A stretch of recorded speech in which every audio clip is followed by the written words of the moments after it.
Hey guys, what's up? It's me, Thomas. Today we're back here with the game theory. Today's game theory is, well, welcome home again. And it's called Wally Has a Message for You. Oh boy. So I don't know the message, but a little worried, so let's just see what's going on. Be sure to like, subscribe for more. Hope you enjoy. Let's check it out. Oh, hey Tom. You okay? Tom? Oh. Uh-oh.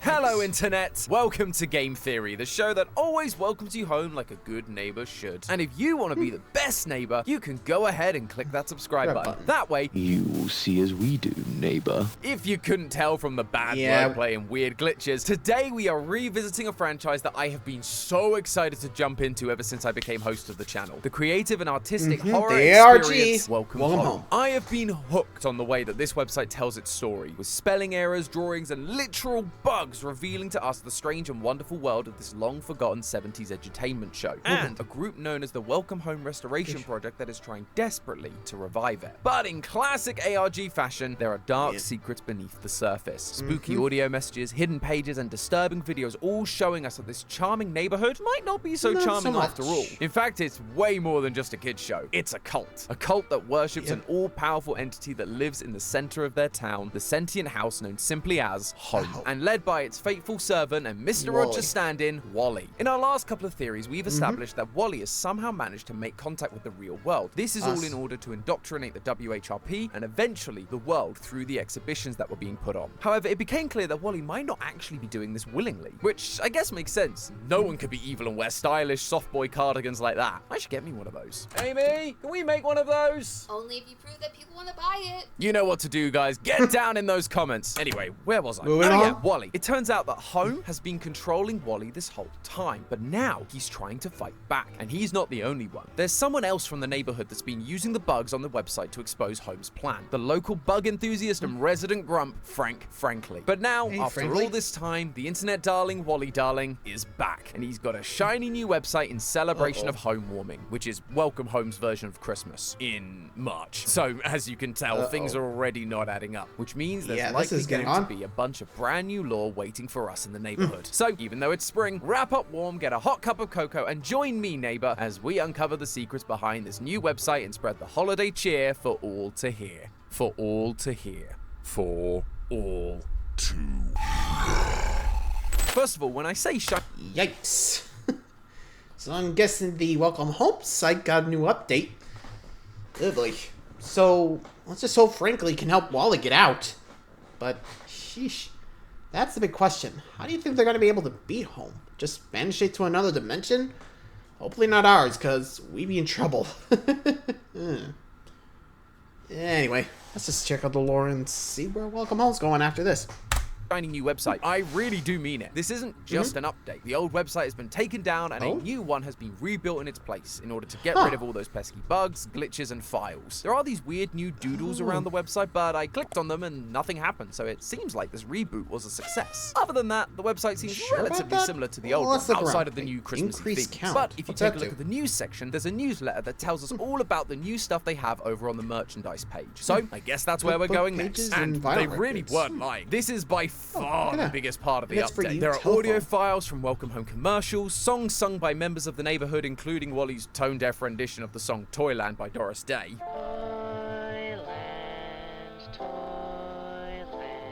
There's even children's toys that contain actual throwing knives and an unsettling cookbook full of disturbing recipes that I am definitely going to be sending over to Santi later. But there was one new addition that stood out to me above all the rest. Yes, even those deadly weapons. And that was the Crispy Sweets Frosted cereal box. More specifically, the back of the cereal box. We see our reliable mailman Eddie Deer holding a decoder ring, encouraging us to make or break secret codes. Call it a hunch? I think that might be a clue. This decoder ring uses pictures that correlate with the letters of the alphabet. And if you've been paying attention, these pictures are the exact same as the ones we've been seeing scattered around the website. Ha! I knew those random doodles weren't just random doodles. So of course, I scoured every page and found every last one of them. Now all we have to do is figure out what this jumble of letters is supposed to say. I managed to find the words away from prying eyes, but I was left with a handful of letters that at first I just couldn't figure out. That wasn't until I remembered that this is a web-based ARG. These letters aren't words, they're part of a URL. 3 W's at the start and the TNE spelling out the domain,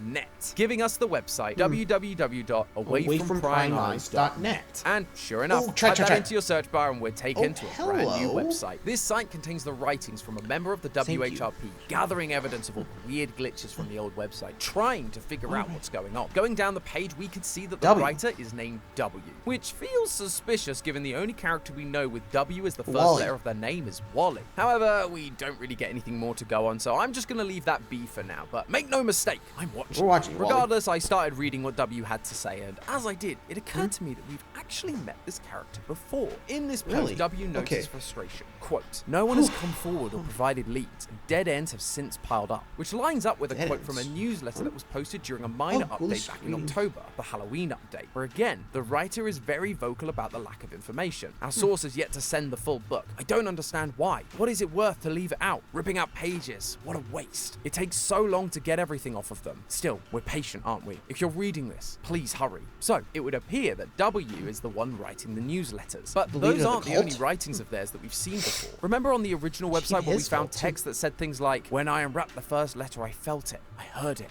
Open, open, open. I want it out. I'm going to get it out." Well, the same kind of writing style can be seen from W on this new hidden website. It needed me. I needed it. Everyone started to look at us. You want this as badly as I do. Up until now, we've suspected that these hidden entries on the old website were written by the question answerer, the museum curator that was hired to put on the Playfellow exhibition. They created their own hidden website that would tell us about a dream they had with Wally sat at the foot of their bed calling them on a toy telephone. He was the only one acting erratically, so at the time, it made sense that he would be the one making these chaotic entries. But now, W's writing seems to be a much stronger match. Plus, it would make way more sense for a member of the WHRP to be able to alter the main website rather than a freelance museum curator. W even references the question answer and the events that we saw in the last update. Nothing from our curator who has since recovered. I don't know what happened to them to become so unwell to create that page. Things clearly got a lot worse for our curator friend between updates. So but despite knowing about the website and what it said about the telephone, W decided to grab the defective toy anyway and continue trying to fix it after the exhibition. We can see a page labeled broken phone that contains their findings, and we learn that no matter what W tries, the phone is still doing the same thing it was for the question answerer. It won't stop ringing. When they pick it up, it doesn't give them an answer either, until it does. What we hear is Wally's terrible cover of the song Toyland. Only this time, there are lines from Wally talking at the beginning and the end. Did you like it? I wish I knew, but you still won't tell me anything. Wally is still using the phone to communicate to whoever is on the other end. But unlike last time with the question answerer, I don't think this is the side of Wally controlled by Home. Listen to what Wally says before hanging up. Everyone's usually so busy, so it's just me and Home for a long while. I don't want to end this call. That line, "I don't want to end this call," to me, sounds like desperation. A cry for help. Wally says that he's alone with Home, and he doesn't sound excited, because with no one else around, Home can take control and carry out the next part of his plan. But I have to go get ready for home warming. Home warming is the next part of Home's scheme to keep the neighborhood in line and indoctrinate more people into this cult. And we can see this plan in action if we head on over to the second piece of evidence from this new secret site named Commercials. On this page, W tells us they managed to somehow find snippets of the actual Welcome Home TV show playing on their old TV. Previous entries on the old website talked about how no one seems to remember the show, and despite having a bunch of merch, they had no evidence the actual TV show existed. So this is a huge deal. At least it would be if W had actually managed to record any of it. Dude, you had one job. Though, I shouldn't give them too hard a time. They seem to recognize their mistake, and so from this point onwards, they leave the TV on, constantly watching, hoping the show would return to the screen. Until finally, he found something. Quote, "I was finally rewarded in December. The channel it appeared on didn't make any sense, but I didn't care. Video evidence and audio started playing, one after the other. I've captured and compiled together whatever I could. When footage would disappear, I would have to move to another channel, where another would appear, and then disappear again. This explains why a Christmas-themed update seems to be happening in March. The newsletter that told us about the new merchandise is actually labeled December 25th, Christmas Day. But immediately after that, a new newsletter was released calling it a mistake. Quote, I hadn't realized how much time had passed. This update was planned for December, but they were so engrossed with these commercials, so determined to record evidence that they lost track of time and ended up staring at this TV for months. To the point they even claimed that things in their house have started rotting. But it was worth it, because now, after a year of the website talking about a show that didn't seem to exist, W finally had video evidence of Welcome Home, and what has been uncovered is harrowing. This video is I mean, to be fair, let's be real. You gotta be careful. Sorry, just not sure where I was talking there. But if you find yourself stuck in front of TV for months without realizing it, yeah, get some help. You might need it. Just saying. Anyway, let's just see what's in these commercials, I guess. Mostly filled with commercials, advertising things like cereal, sleeping pills, and cigarettes. Ah, yes, balanced breakfast for any child growing up in the 70s. I'm making a joke about it, but back then, advertising this sort of thing with animated characters was pretty normal. Gee, we ought to do something, Fred. Okay? How's about taking a nap? Hey, I got a better idea. Let's take a Winston break.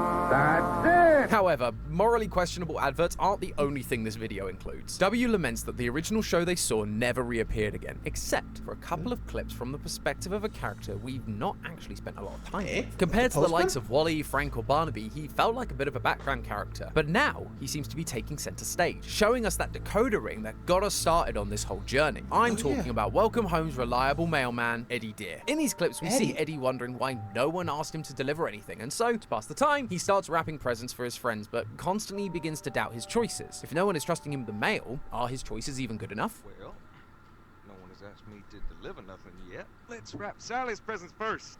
Or actually, maybe Julie's. She's gonna love this chimney cozy I got her. I mean, I hope she does.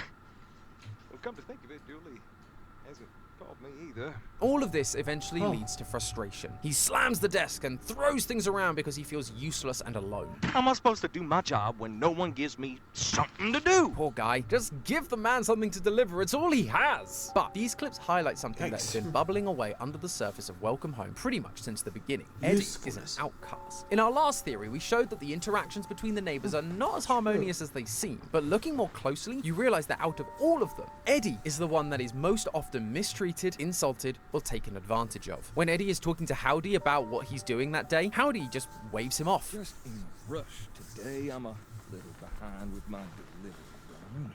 You don't say. You have a good one too, Ed.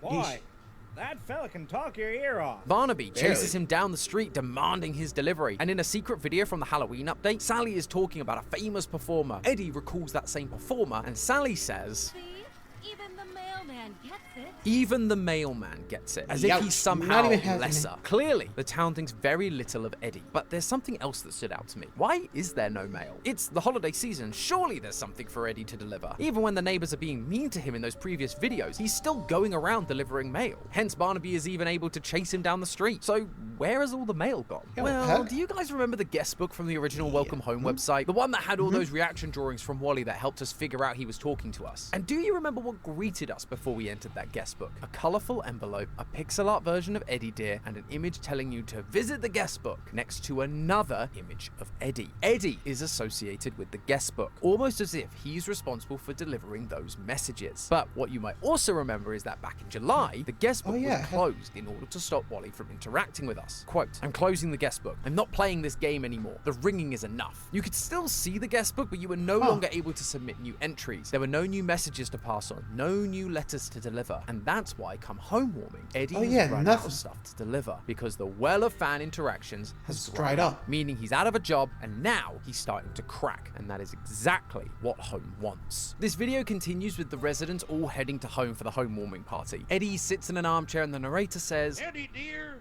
was happy. But as the line is repeated, Eddie's face begins to sweat. He looks concerned. The audio begins to build until suddenly there's silence. Eddie looks at his plate, a plate that holds a single pea. That's pretty weird, but this quote-unquote meal is featured on the last page of the Welcome Home cookbook as a certified showstopper, and at the bottom of the recipe is a note. Having a get-together? Consider inviting more peas to the party. Add additional peas according to how many guests there are. Take care not to place them too close together. The peas aren't just peas. They are representations of the neighbors from home, just like the pegs were in the last update, and it's telling us to have them all separated rather than together. Up until now, we believe that home wasn't happy about the neighbors constantly fighting each other. But the more I look at this pea on a plate, the more I wonder if that's actually what home wants. Home doesn't want any of them too friendly or close. Why? Because it offers them the perfect opportunity for control. In this video, Eddie looks up to find himself alone in a black void, with home staring right back at him. A scene that looks awfully familiar to the one we found underneath home on the old website. A black void with Wally worshipping home as home's eye is staring at him. What follows are the sounds of Eddie struggling. His heartbeat racing, he clutches the arms of the chair, his vision begins to blur until we are snapped back into the party with Frank and Sally talking to Eddie. Exactly like what happens to Wally during the Halloween update. We've known for a while that Wally is under the control of home, and so this new video is showing us that he isn't the only one. Eddie has also fallen into home's grasp. Earlier in this video, we even played a clip that shows Wally feeling isolated and alone. Everyone's usually so busy, so it's just me and home for a long while. That is home's tactic. Get the neighbors alone, disenfranchise them with the neighborhood, and take control. We see the idea repeated in Wally's rendition of Toyland. While you dwell within it, you are ever happy there. Once you pass its borders, you can never return again. While Eddie was living in the neighborhood, just dwelling, he was happy. But the moment he saw the neighborhood wasn't all it was cracked up to be, passing its borders, he's gone too far. He can't go back to pretending everything is fine. Eddie feels like he's not wanted in the neighborhood. He's becoming separated from the group. So much so that he is the only one to not have any home warming decorations on his post office. And thanks to the lack of mail from the guest book, he's become isolated, lacking purpose, making him the perfect puppet. And remember, the only reason he has no mail is because Wally, home's first puppet, was responding to the guest book, which forced W to shut it down. Home has been playing 4D chess this whole time, and we had no idea. Home is using W to take control of the neighborhood, the WHRP, and the world. Eddie being under Home's control also explains why W hasn't received any updates since Christmas. The WHRP always said all the information found on this website was extracted from documents that have been uncovered in brightly colored envelopes. Colored envelopes have always been associated with Eddie. He delivers all mail to and from home in these colorful envelopes, which means he was always helping Wally to send these letters from the start. But now, Eddie isn't collecting or sending mail anymore. He's working for home. But hope is not lost. Frank frankly is seen at the end of this video talking to Eddie. Mr. Deer? Mr. Deer, are you listening? But when Eddie isn't responding, Frank becomes more concerned. He stops addressing Eddie as Mr. Deer and starts whispering his first name.